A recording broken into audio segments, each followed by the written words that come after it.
Module 1, Understanding 21st Century Skills. During this first module, we are going to highlight the three key players that have been a part of creating a listing of the different 21st century skills, a lot of which you've probably heard of, but we're going to actually take a closer look at who these key players are. And in doing that, we are actually going to identify and look at what those 21st century skills are. Then you are going to have an assignment in which you will take these skills and condense them down to only 4 plus 1 mashup, and I'll talk a little bit more about that assignment here in just a second. But the idea here is to become just a little more familiar with who's defined these different skills and where did those things come from, or how did they identify those particular skills, and that should lead us also to being able to determine why those things are so important. So we're going to jump into part 1, Framework for Understanding the Value of 21st Century Skills.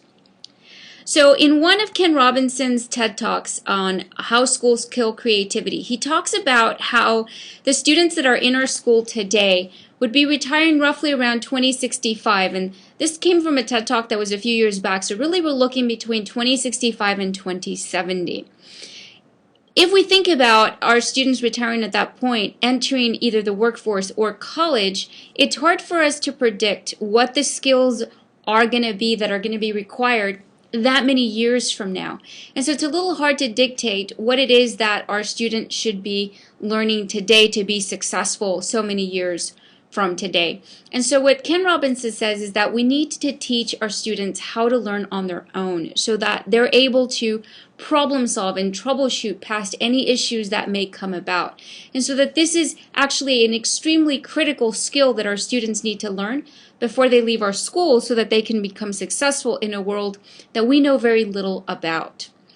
Ken Robinson says that we will be able to teach them how to learn on their own by giving them opportunities to be creative, to problem solve by trying and failing, to be able to reflect on the things that they do and be able to come up with solutions. So what we're going to do for step number 1 under part 1 is to have you reflect on a couple of questions, and they're listed here. There's 3 different questions which I've provided to you in a document, and so you're going to post your reflection to these 3 questions in this document here. And so you're going to click on this link that says enter your responses here. I'm going to go ahead and click on that and jump over into that particular document, which you have access to, and you have access to write directly on it, so you'll be able to enter in your responses here. So for example, question number 1 is, what are some of the key words you would use to define the workforce, social life, and academia in the 21st century? And as you can see, all 3 sections are separated here. So as you begin to think about different keywords you would use to define the workforce, then you would put it under this particular section. So when I think of the workforce in the 21st century, I think problem solving.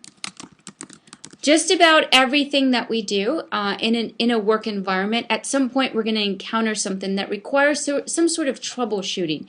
And so problem solving comes to mind when I think of the workforce in the 21st century. When I think of social life in the 21st century, I think connected. We're connected in a lot of different ways, whether it be virtual or that it be in person. And so there's different ways in which we can be connected. And so you can actually specify more specifically if you wanted to. And in academia, I start to think of, well, where are we in the 21st century when it comes to academia? And I think of learning anytime, anywhere, because this is what we've stepped into. And so that's kind of what comes to mind for me. So you're going to answer this particular question, and you can come up with as many keywords as pop into your head. You're going to want to type these in. Now everybody's going to have access to the same document, so you're going to see that some of the other students that are in the same class are also going to chime in here and add their feedback. Please do not remove anything that they write. And do not edit anything that they write, as we're collaboratively building the answers to these particular questions. You'll then move on to question 2 and question 3. Please note that these questions may be further down in the page. As people add more and more keywords up to the top, it's going to push these questions even further and further down. So please be sure to make your way down the document so that you can address all 3 different questions. So once you've given these three different questions a little bit of thought, this kind of leads us into looking at what the different skills have been set by these three big key players that we're going to be looking at. Now, before I move on to that, I did want to share with you this infographic that I found on the growing and declining jobs that we are currently seeing today. And so I want us to look at this from the perspective of what are those skills that we're saying we should be targeting in school, and how does that compare to the actual jobs that are out there in the market, in which are becoming more and more popular, more available for students, and also have either lower or higher wages, in comparison to the jobs that are kind of falling by the wayside. In other words, that they're no longer in existence, or they're getting close to no longer being in existence. And so I'm going to go ahead and launch this graphic by clicking on this link here called Source. And it's going to pull up my graphic here. And I'm going to zoom in so we can see that section of the infographic that I wanted to show you. So as you can see from here, there's a couple of things. For example, the highest growth in current jobs today that we're seeing that have low wages are the following. So for example, we've got home health aides definitely increasing. We're starting to see a little bit more of that in those areas, including like physical therapy, home care, skin care, and so forth. We're also seeing an increase in veterinarians, whether they be technicians or the actual veterinarians. Also in dental and medical assistants. So a lot of medical type of jobs are definitely increasing here in the last few years. Now these still fall under the lower wages because they're still technicians or assistants, and so typically for these you need at least either a high school diploma or an associate's degree, and that's typically why the wages are going to be a little bit lower. I do want to point out that self-enrichment type of education teachers are also in demand right now. Those are, again, in the lower wages. Now, if we start to look at the upper wages and jobs that are in growth or in demand right now, these are the following ones that we're seeing. Still in the medical area, but here we're seeing some of these be actual dental hygienists or dentists, physicians, etc. We're also seeing engineering also still in the game. They've been in the game definitely for a long time, like computer software engineers, biomedical engineers, medical scientists, etc. Veterinarians is on the list here again. Remember on this side it was just the technician, where we see veterinarians, actual veterinarians here on this side. So these are the ones that we're seeing the most growth for.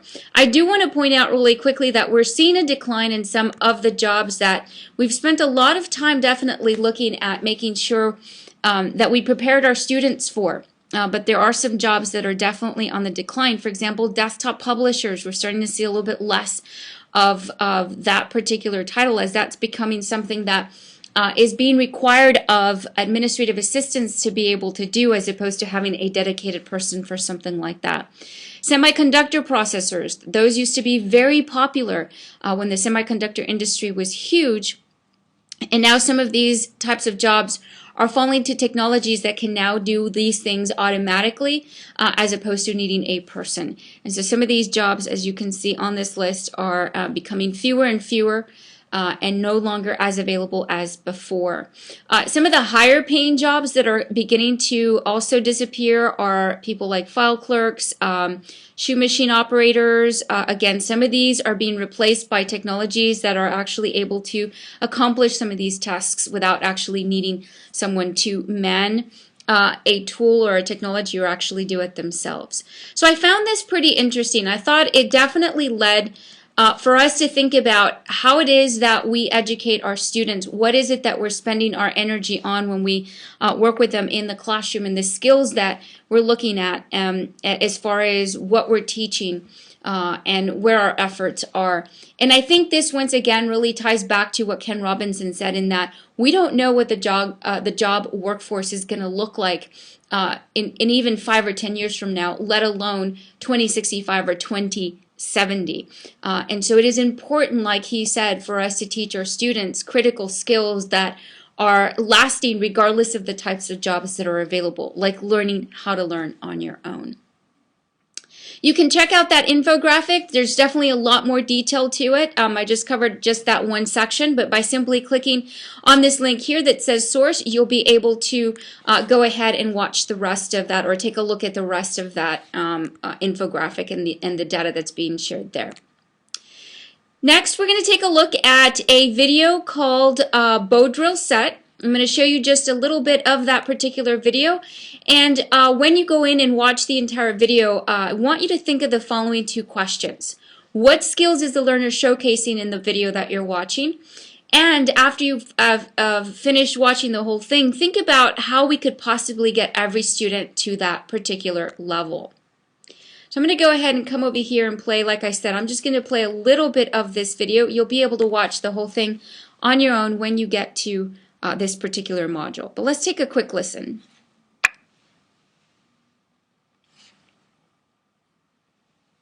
Hello, I'm trying my hardest here to make a bow drill set.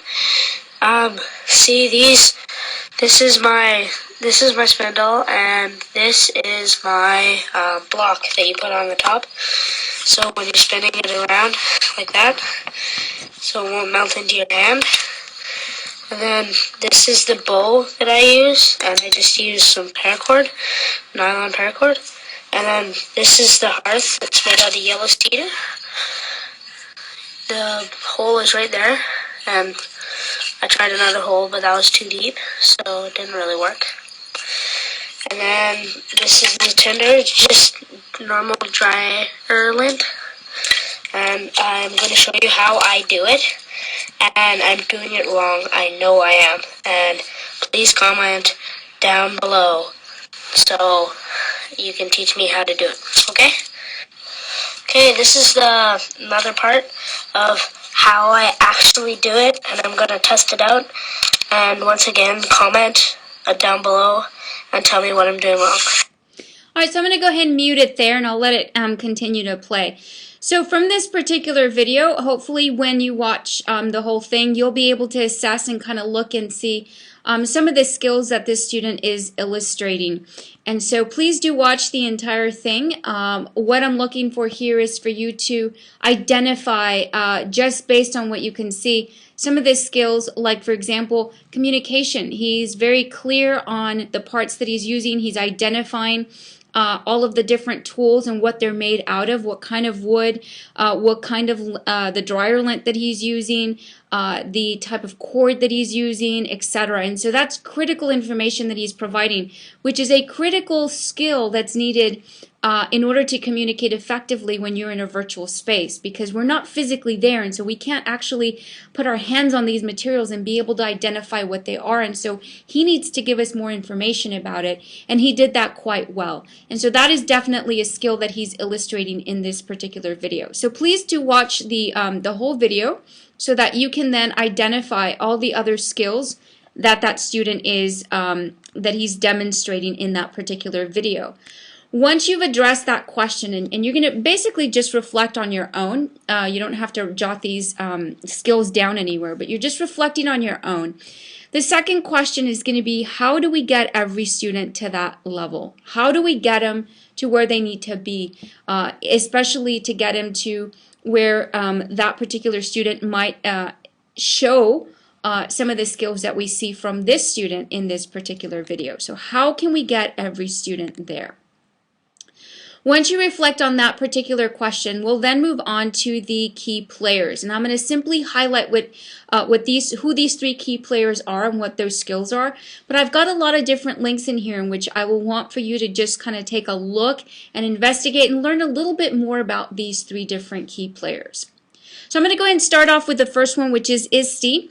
The International Society of Technology and Education has come up with national educational technology standards for not just students, but for teachers, for administrators, for coaches, computer science teachers, technology directors, etc. And so they've come up with all of these different skill sets specifically for different users. Now we're going to concentrate on the ones that have been put together for specifically for students.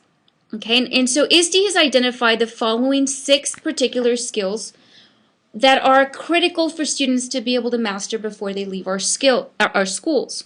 Now you see that there are 6 items listed here. However, as you can see, there's more than 6 things listed under each one. For example, creativity and innovation are 2 different things. Communication, collaboration, 2 different things.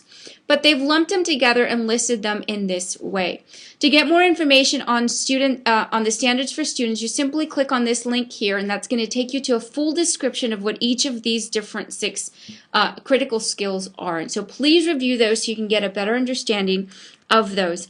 I've also included the profiles for technology literate students, and so you definitely want to check out that PDF. So this was the first one, and it comes again from ISTE, a well-known organization that is global, and they've worked with people from all over the world to be able to come up with those particular standards. Moving on to number 2 is the Partnership for 21st Century Skills.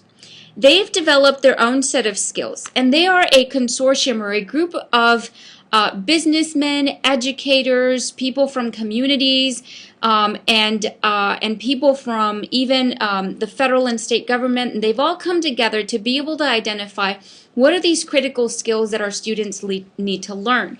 And they've identified 4 different sections. Core subject and 21st century theme. So these do revolve around core content, but you can see that the themes are pretty broad as far as they being things like global awareness, financial literacy, civic literacy, health, etc.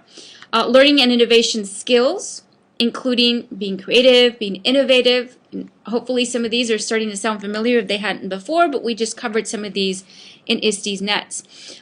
Information, media, and technology skills, life and career skills. So these are the 4 that they've come up with.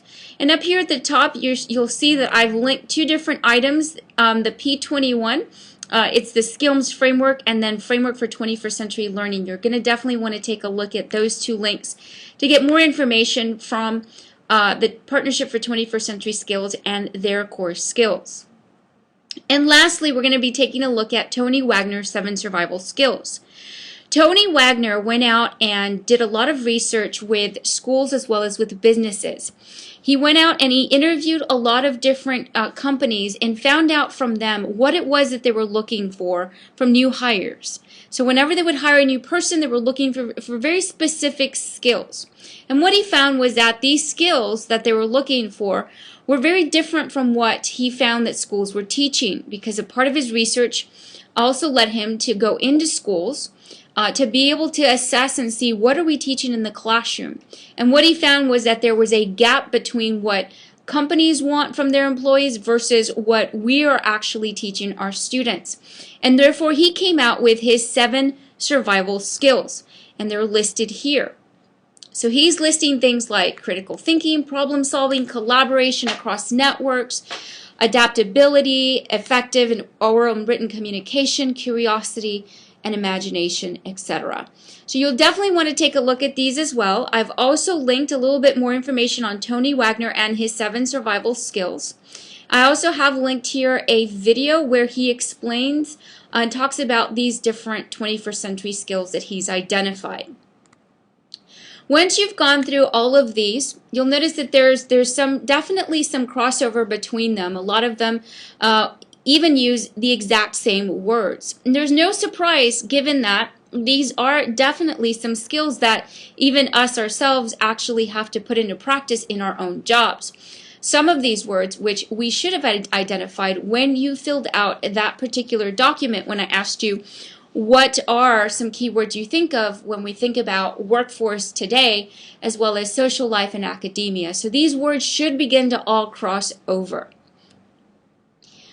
Now that you've identified and taken a look at all these different skills, then we're going to take a deeper look really and identify the gap, because what you'll find and what we have found as we've worked with a lot of schools on making sure that we're targeting these different particular skills, which I'm sure all of you have heard of before in one way or another, but what we have found is that there is a gap between what we're teaching in relation to those particular skills like creativity and collaboration and communication, and what it actually means to business owners and to companies.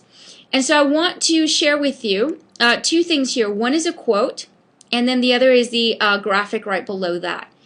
So an administrator said this: for a long time there have been two worlds that we prepare our kids for. And he identifies that one of those worlds is academia. And pretty much this is what we do in school.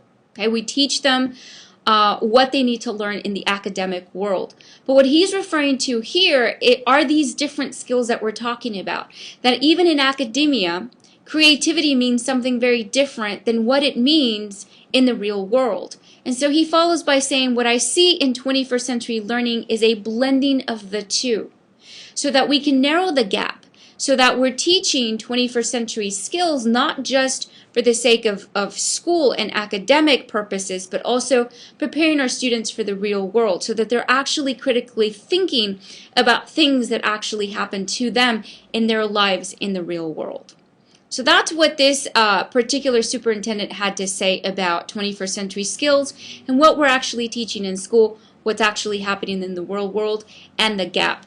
I found this particular graphic from an infographic, which you can get directly from the source down here below. But this is the one that I wanted to for us to actually look at a little bit closely. I'm only going to highlight a couple of things here. So in this case, it says, what does creativity mean? And you can see here on this graphic, school superintendent identified creativity in these different ways. Number one, to school superintendents, they said that creativity to them meant problem solving. Notice that to business employers, that fell under number 8 out of 10, which really fell into 11 because they calculated two of them as being tied for 9th place. But nonetheless, they're calculating what schools see as the number one thing that relates to creativity actually falls under number 8 for businesses. Instead, businesses said that the most important thing that they found that is equated to creativity is problem identification or articulation. Being able to figure out that there is a problem and being able to identify it and articulate it properly to the people that it needs to be articulated to. That is how they're defining, and that is how they're prioritizing what creativity in their workforce means. Huge discrepancy between what we're seeing as creativity and what we view as creativity in the classroom versus what's happening in the workforce. And you can see the way the rest of them tally up. There's definitely some discrepancies. There are some that fell closely aligned to each other, but for the most part, there are definitely some huge gaps here, which is what that superintendent was talking about. And so as we begin to identify closely what these skills are, and we begin to look at what these skills are and what we're doing in education, what we're doing well, and what we can do better, this is one way to think about how we see what these words actually mean, by really thinking about what does it mean in the workforce, not just to us in a classroom setting. And so to give you some ideas and to kind of help maybe start thinking about these ideas in the real world and not just in the academic world, I kind of put up a couple of words up against each other. So for example, when we think of communication in the education space, we think of how we communicate verbally, from perhaps how we're presenting information, so we're speaking, we're communicating. We also have to give thought to global communication, because in today's workforce, a lot of our students are going to enter jobs where they have to communicate with others in a global space. In other words, they're not in the same physical space, but they're collaborating and networking, perhaps because they're collaborating with someone that's located on the other side of the globe, and they're having to do this virtually. Perhaps they're sending emails, setting up documents, and collaborating on those documents. And a lot of times people misinterpret content when they don't have perhaps the sound of the tone of the person speaking, and they might interpret something to maybe be more serious than it is. We also don't have the mannerisms that come across when you're in person. And so the way in which we write and communicate in a written language over virtual spaces is very different than the way we communicate when we're in person. And so really we need to begin to think of what communication looks like at a global scale where we're communicating in those virtual worlds. And that goes the same for collaboration, problem solving, and critical thinking when we're in a different environment than that is in our classroom or in our four walls. So that's how we need to critically think about these particular skills. All right, so let's go ahead and get to what your assignment's going to be for Module 1. As you probably noticed, in the 3 different key players that we looked at, they each had their own set of skills. When you add those up, they come to a total of 17. There is no need to actually address all 17 because, as I'm sure you noticed, there's some words that crossed over. You're going to take a list. You're going to take a look at this list of 17 skills and condense them down to only 4 individual skills, plus what I'm calling a mashup. To do this, you're going to go down to the very bottom of this page, and you're going to find a document called Compiled List of 21st Century Literacies. Download this particular document so that you can go ahead and open it up. I'm going to go ahead and open it up here so we can take a quick look at this. But what I've done is I've taken every single skill that we looked at from the 3 key players and basically just put them into a spreadsheet for you. So all of Tony Wagner's 7 survival skills, I just copied and pasted those. And then all of the 4 Partnership for 21st Century skills, I copied and pasted those. Same thing for the skills from ISTE's Nets. So you're going to get an Excel spreadsheet that looks like this, that has all of the skills. And you're going to go through it and you're going to begin to mark some of these items out. For example, creativity appears here. It also appears in this list over here. So if you think of creativity, when you come to this list over here, you're going to take a look and see, well, curiosity, imagination, is that part of creativity? I don't know. Is it? Is it not? Communication, collaboration. Do I see these words over here as well? Here's communication. I can start scratching some of these out and say, okay, well, really communication encompasses perhaps written communication and oral. So communication in general is perhaps both of them. And maybe I come over here and take a look at, is creativity also here? And there it is. You can scratch that one out. Communication, is it on this list? Can you scratch that one out? You're basically narrowing down the skills from 17 down to just 4 individual key words. So if you write critical thinking, that's 1. If you write problem solving, that's 1. If you write adaptability, that's 1. Agility and adaptability are 2 separate words. You can't lump those as 1. That would be considered a mashup. You're mashing up 2 words into 1. As 1 skill. So you're saying that these 2 together go hand in hand, so they should be 1 skill. But critical thinking and problem solving, they're either a mashup or they're 2 separate skills. So again, you need to come up with your own list of just 4 out of this entire list of 17. Narrow it down so you end up with only 4 and 1 mashup, meaning one of them can be listed like agility and adaptability, meaning you're lumping the 2 together, saying this is 1 skill but requires both these things to really make up what that 1 skill is. The reason why you're creating this this set of skills, this compiled list of skills, is so that we can begin to narrow down and really hone in on the skills that are extremely critical that we should be teaching.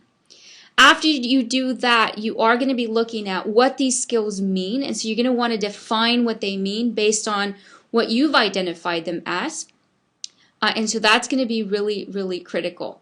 Now, in addition to the 3 main sources that I've provided to you up here in this section, Tony Wagner, ISTE's Net, and Partnership for 21st Century Skills, I did include an additional 2 graphics that have even more critical skills. You do not have to use these. These are just to kind of help you think of perhaps some additional key words that might come to mind or that might be helpful when condensing down your list to only 4 plus the 1 mashup. Once you create your list of only 4 and the 1 mashup, you're going to define in your own words what it means to be well educated in the 21st century.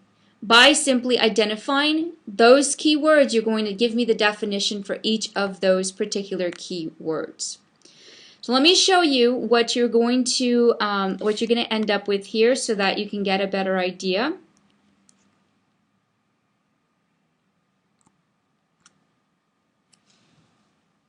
All right, so I'm pulling up this spreadsheet that you're going to be downloading so that you can see it up here on my screen. And I'm opening up those files now. It's just taking a second to pull up. So here's a good idea of what's expected. So you've got the critical skills that are going to be listed on, let me see if this one pulls up, on your spreadsheet. So when you download your spreadsheet, it'll look just like this, okay? So what you're going to do is you're going to come over to column D in your Excel spreadsheet, and then you'll start to knock some of these out. So for example, I might say, well, critical thinking is one of them. So I can come over here and then remove critical thinking. And then come over here and remove thinking critically. And then come over here and say remove not creativity, but let's see, critical thinking, anything else in here?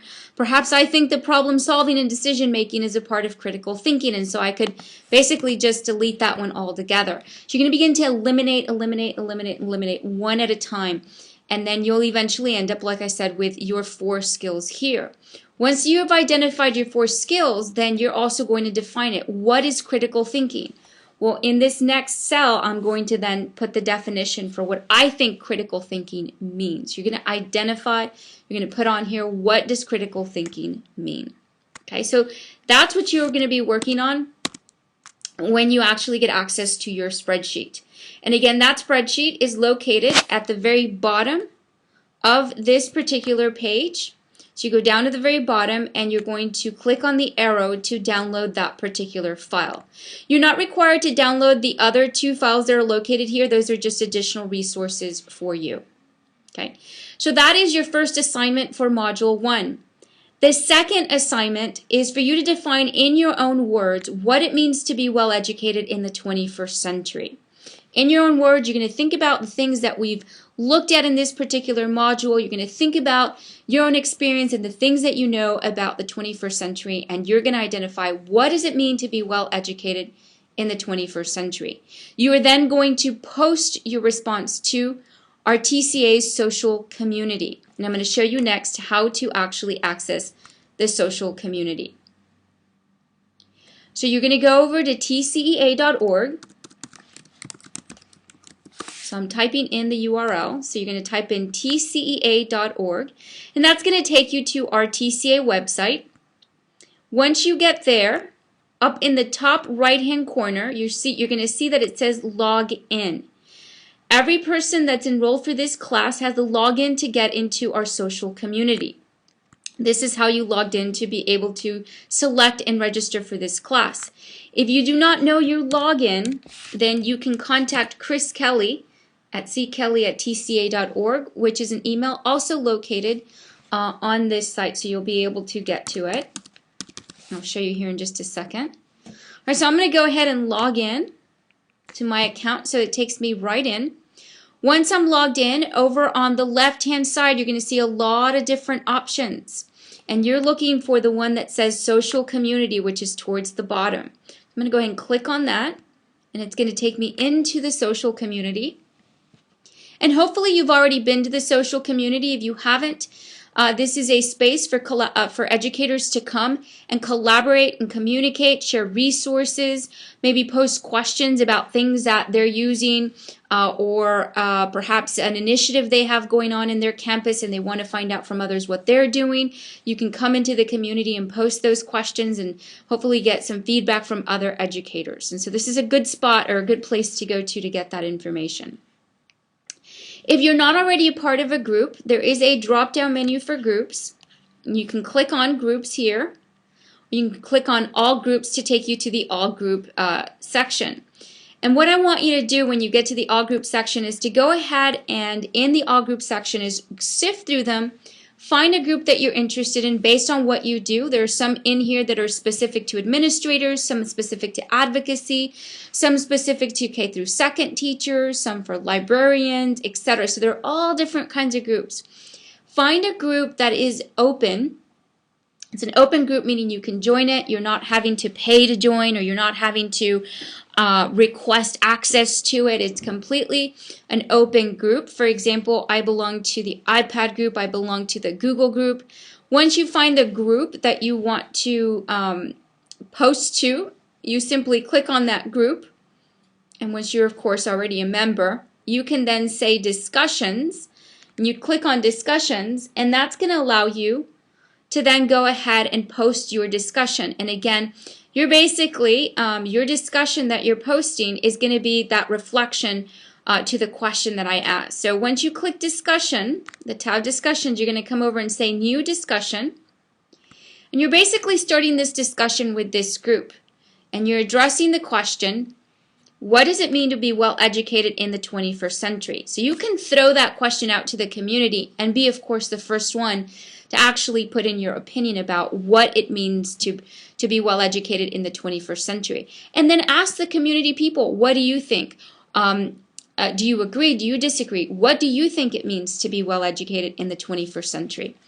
The reason why we're having you post to the social community about this particular question is because it's important to start having these discussions with other educators about what it truly means to be well educated, especially as we begin to compare what we do in the classroom and education space as far as the 21st century skills and what really is happening out there in the workforce and in the real world, and what those 21st century skills mean there. So those are the kinds of conversations we should be having, and you're going to be a critical component of making those conversations happen. And so that's a part of what you're doing here for the second part of your assignment. So again, the two different assignments you're doing is taking the list of 17 skills, condensing them down to 4 plus 1 mashup, so that's a total of 5, and you're going to define what each of your skills means. The second part is in the social community, you're going to post a discussion on what it means to be well educated in the 21st century and hopefully start a discussion going in the community. You can choose whatever community you would like. That is completely up to you as far as which one you post to. And that would be all that is required. I want to note that you're not required to turn in anything into me at this point in Module 1. Because what you're going to do is you're going to build on that spreadsheet that you're working on in Module 2. So you're not turning that in until after you complete Module 2. And the posting to the social community, you're also not turning that into me. That's going to be in the social community, and so I'll be looking for those posts there. If you have any questions or any problems on either of your two assignments, please don't hesitate to contact me in case you need any help troubleshooting past any of those particular issues. Remember, once again, if you cannot get onto the social community, please email Chris Kelly and she'll be able to help you out. And so I'm going to scroll down here towards the bottom of the home page, where I'm going to go ahead and add that information in so that you have it. So again, it's Chris Kelly.